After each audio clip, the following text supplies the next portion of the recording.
Hello, ladies and gentlemen, my name is Paddy, and welcome back for another edition of Mid-Atlantic Wrestling. This is Americana. Yep, Americana. Tonight's main event of the evening is Island Boy Apollo getting his rematch for the Mid-Atlantic Regional Heavyweight Championship to take on Scythe, the Mid-Atlantic Regional Heavyweight Champion, the monster, the demon, the creature of the night. It is Scythe, the most dominant physical specimen in Mid-Atlantic Wrestling today. We also have a tag team championship match between Devil May Care, the tag team champions, and American Dream, the team of Eric Lee and American Elemental. Of course, that's going to be a high-action, high-octane match going into it. Of course, American Dream getting the non-title victory in the last episode, in the last show, and they're finally getting their opportunity at the tag team titles against the team that have been trying to put them out of action for a very long time. A very long time indeed. Also tonight we have a promised appearance from the Dynamite Express. We are in the Charlotte Garden. It is a big show tonight. Let's get started. We open it up with Island Boy Apollo in the interview area, and he says, Scythe, oh jeez, I just flicked my wrist to point, and I think I've done some serious damage to my wrist. Okay. Don't worry, people, I will fight through it, just like Island Boy will fight through it. And he says, Vinny Cruz, Scythe, do you want to say I'm not prepared? Do you want to say I'm not ready? I'm always ready. I'm always ready to fight you. I'm always ready to fight people like you.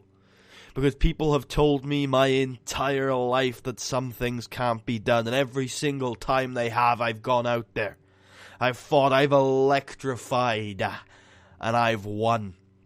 Because mountains are made to be climbed and monsters are made to be slain, and you, Scythe, are the most intriguing monster I've ever had the opportunity to fight. And I haven't cracked your case yet. I haven't found that weakness, that Achilles heel. But it's there. I know it's there. I've been looking. I've been seeing. I've seen you fighting, and you've got that weakness. You almost lost to American Elemental. You lost to George Wolf. You've got that rage inside you that got you DQ'd against Ernest Youngman last year. I've seen it. There are cracks in that armor of yours. And you know what? There was a guy who said he couldn't be beaten as well, and his name was Giant Brody. He said I wasn't ready for him. And you know what? With the help of this crowd, and with every fiber in my body, I beat that monster. So I'm asking you, the crowd, tonight, to support me once more, as I go face to face with a monster from hell itself. And tonight I will fight with every single molecule of my body to make sure that I come out on top as the Mid-Atlantic Wrestling Champion. I'll fight as hard as I can, and I'm asking every one of you in the crowd tonight to fight with me. We start off with Ernest Youngman having a sensational match with young boy Alvin Serra. Good stuff from these two, as we have Alvin Serra. He's a young lion. He's out of his depth for a lot of this match, but he keeps fighting. He's got some heart. He keeps fighting. Tries to cut some corners, trying to roll Ernest Youngman up. Maybe trying to go for that turnbuckle. Trying to get Ernest Youngman in a dangerous situation. Maybe trying to throw him into a ring post. Maybe trying to throw him into that guardrail.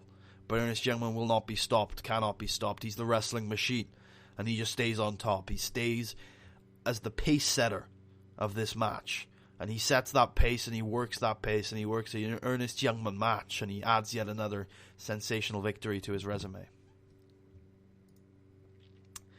And we have the debut of young lad Drake Young, who has a match with Chris Caulfield, and it's not very good, but that's okay. It's a debut match. And Chris Caulfield picks up the victory. And George Wolf, I don't know what the changes are. Oh yeah, he has a stale gimmick. Yeah, now I remember. So now he's the wrestling machine. So yeah, we have a match between George Wolf and Patrick Vincent. Patrick Vincent puts up a little bit of a fight, but it's mostly a squash match as George Wolf continues his dominant run through Mid-Atlantic Wrestling. Has a few, does a bit of a brawl, maybe botches a few moves, but ends up finishing things off with the spear, the patented spear, the move that's put so many big names away in this business, as he manages to pick up the victory here. And then we head to the interview. Nope, we don't. No, we don't. We don't head to the interview area. Instead, we have a Grapple Fest match between marvelous Marv Statler and Dewey Archer. Marv trying to pick up those fast throws, those fast-paced throwing moves, those suplexes that he's known for, those high-impact brain busters and single-arm throws and big, maybe belly-to-belly suplexes, stuff like that. And maybe even he puts in some strikes in there, maybe some clotheslines, some drop kicks, some roundhouse kicks maybe from Marv Stadler as he just tries to put Dewey Archer off his game. You know, we've gotten to the point now, about 2 years into the transformation of the Architect into Dewey Archer, where if you do try and have a fast-paced striking match with him, it does kind of put him off his game, because Dewey Archer is not a striker anymore. He's not a brawler. He's not a charismatic brawler anymore. He's a technical wrestler. He will get down there and he will wrestle you. And that's exactly what he wants to do. And sadly, Marv Stadler can't inflict that fast pace on this match. He can't take Dewey Archer off his game. Dewey Archer is able to establish himself on this match, dominate, style, oppress this match. And is able to really control Marv Statler. And this is a pretty one-sided victory for the man formerly known as the Architect with his Proton Lock. After the match, we head to the interview area where the Dynamite Express are there. They're in fancy sunglasses, very rich, lavish-looking suits. There are some unknown women accompanying them. And Sid Collier gets on the microphone and says, you know, me and Cam, we've had our differences in the past. We thought going singles was the way to get ahead in this world, and we were wrong. You see, we should have listened to people like Greg Gage, and they talked about World Championships. We should have known that the World Tag Team Championships were a one-stop ticket to the high life. Because when our private jet touches down on any country, any territory that we choose to visit, we have a gaggle of paparazzi and fans looking at us. It doesn't matter that we're a tag team. It doesn't matter that we're not a singles wrestlers. Because we are the best. And the fans know it. We're living the high life. We have the most expensive watches, the most expensive clothes, the most expensive sunglasses, the most expensive women. We live the high life. Every night, we're having dinner that costs more than your monthly salary. Every night, we're taking travels across the country that you could only dream of doing. And every other month, we're defending the greatest tag team championships in this business against a new tag team. See, I'm Sid Collier, and I'm the brains of the operation, and I gotta tell you, I've got to meet with some big names over the last couple months. Some guys interested in the merchandise, if you know what I'm saying. Right? And I've got to expand the Dynamite Express brand worldwide, baby. Because we are the World Tag Team Champions.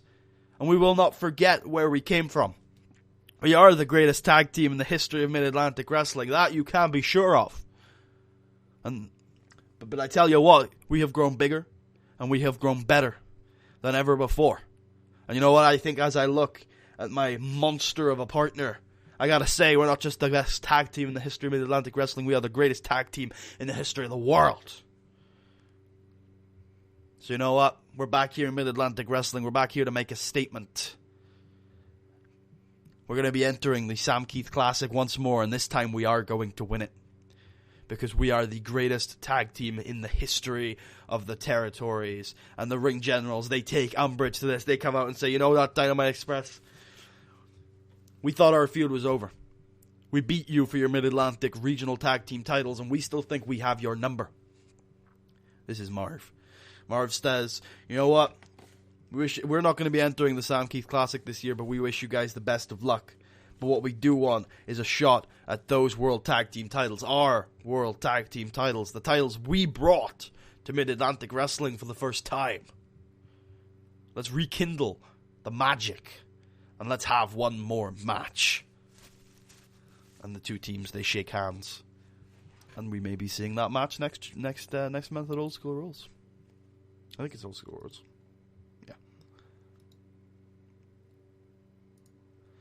As we move into the tag team title match, in about the good wrestling and a decent reaction from the crowd, Devil May Care defeated American Dream in 19 minutes and 4 seconds when Stuntman defeated Eric Lee by pinfall by using underhanded tactics.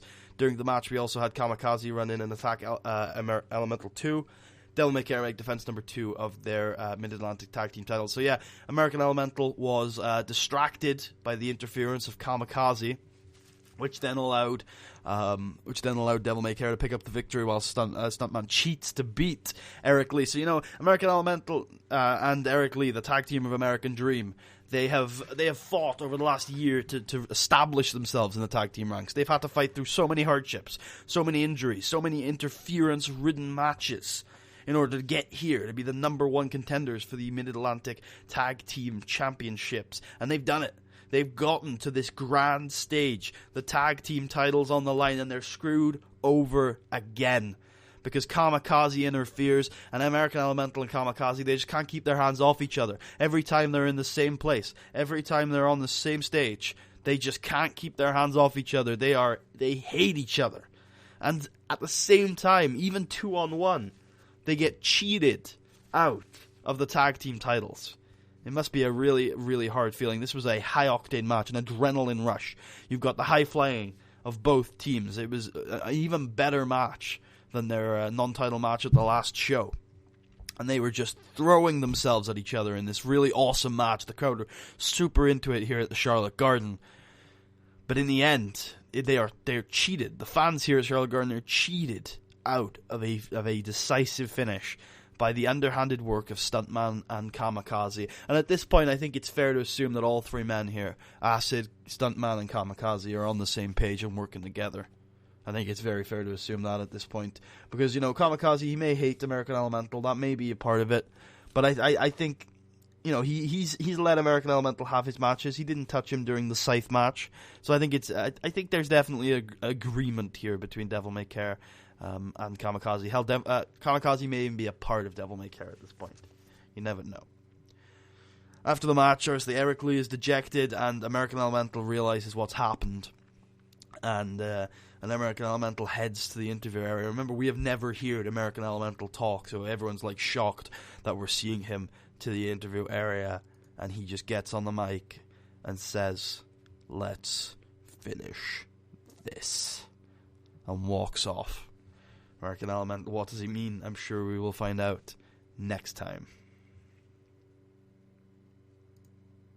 Scythe makes his entrance. Terrifying, towering, accompanied by the scheming, the evil Vinny Cruz. Scythe is here for the main event of the evening, and instead of being a literal demon, well, not a literal demon, he is now a dead man, and let's hope this does better than that. Yay, finally! So glad that gimmick changed. Right, yeah, Scythe is here for the main event of the evening. Will Island Boy Apollo claim yet another giant slaying? Will he defeat the evil, the vicious, the vindictive Scythe, the man who loves pain? We've seen that Scythe just will take anything you throw at him. He enjoys it. That's why he wrestles, is to take this pain and inflict it on others. He just loves it. It's his passion. He has a passion for pain. Meanwhile, Island Boy Apollo, he has a passion. I'm saying P too much. It's very harsh on the microphone. Island Boy, he has this desire to fight here in Mid-Atlantic Wrestling. He arrived here 3 years ago, and he saw what this company was, and he was here. He wanted to be a good champion.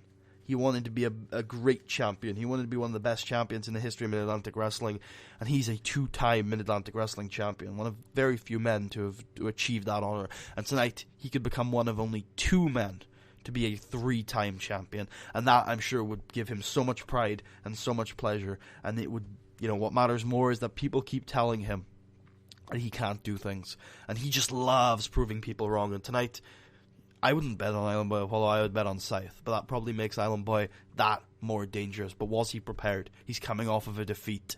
He hasn't had that long to train, and he hasn't told us what he thinks Scythe's weakness is.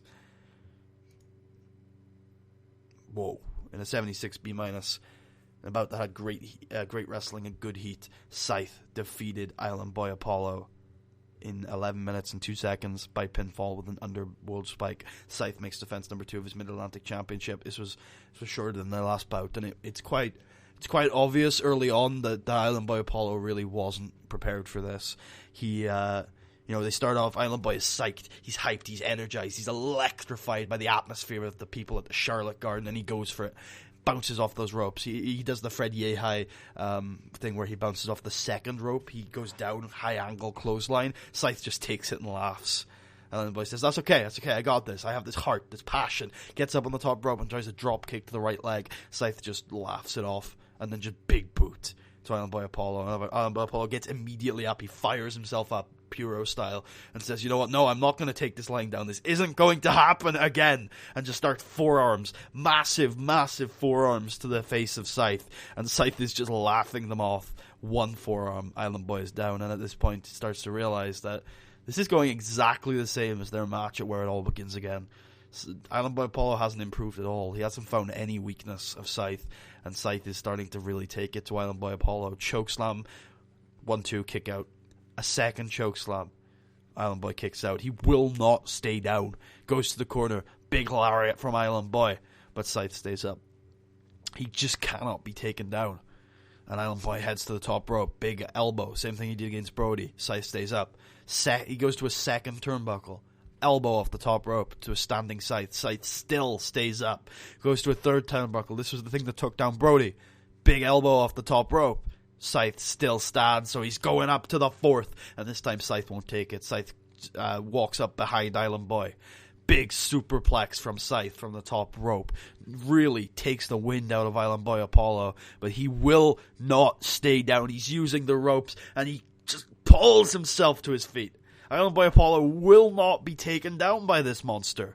And he pulls himself to his feet, and Scythe runs at him, maybe going for a spear of some sort. And Island Boy Apollo catches Scythe in this guillotine choke, trying to lock in this guillotine choke, trying to wear down the monster. And for a couple minutes, it looks like maybe, just maybe, this guillotine choke is going to wear down the monster.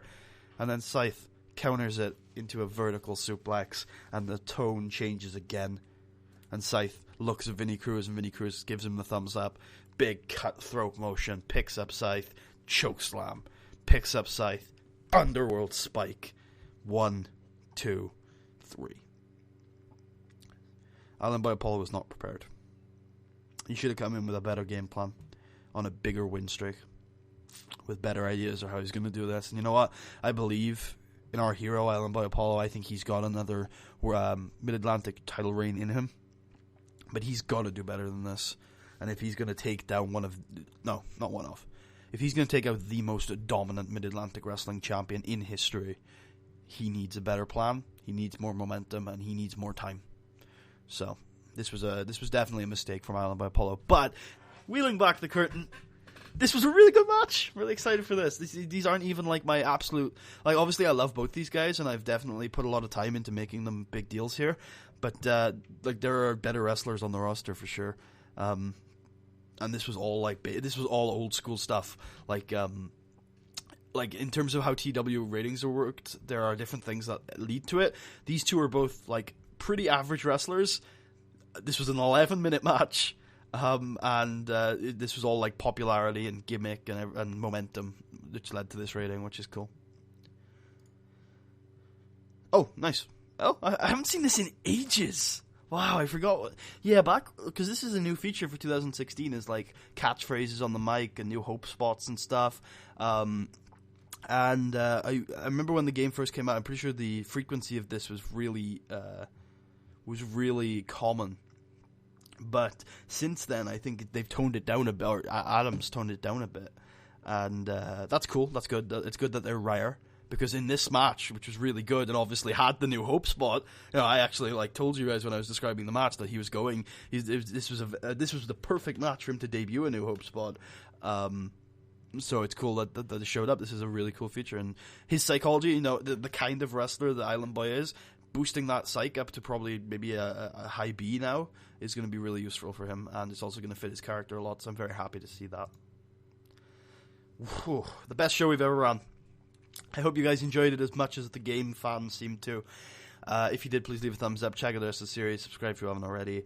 If you're feeling especially generous and really like this really good show in game-wise, then go ahead and check out a link to my Patreon. Oh, shit.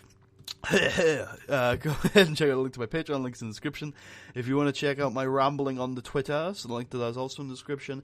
Next episode is Old School Rules, our main event of the evening, The Architect Dewey Archer is going to be taking on the Assassin of the Squared Circle, Ernest Youngman, in a rematch of their series from last year. Also, we can now announce, this is going to be announced in the next couple of weeks, that we are going to have a steel cage loser leaves the territory match between Kamikaze and American Elemental. Big match. Don't miss it. Check it out then. I believe we also have the Ring Generals taking on the Dynamite Express for the World Tag Team Championships in a Coastal Zone tag team match. So look forward to all of that on the next show. Please join me then. And if you do, I will see you guys then. Peace out.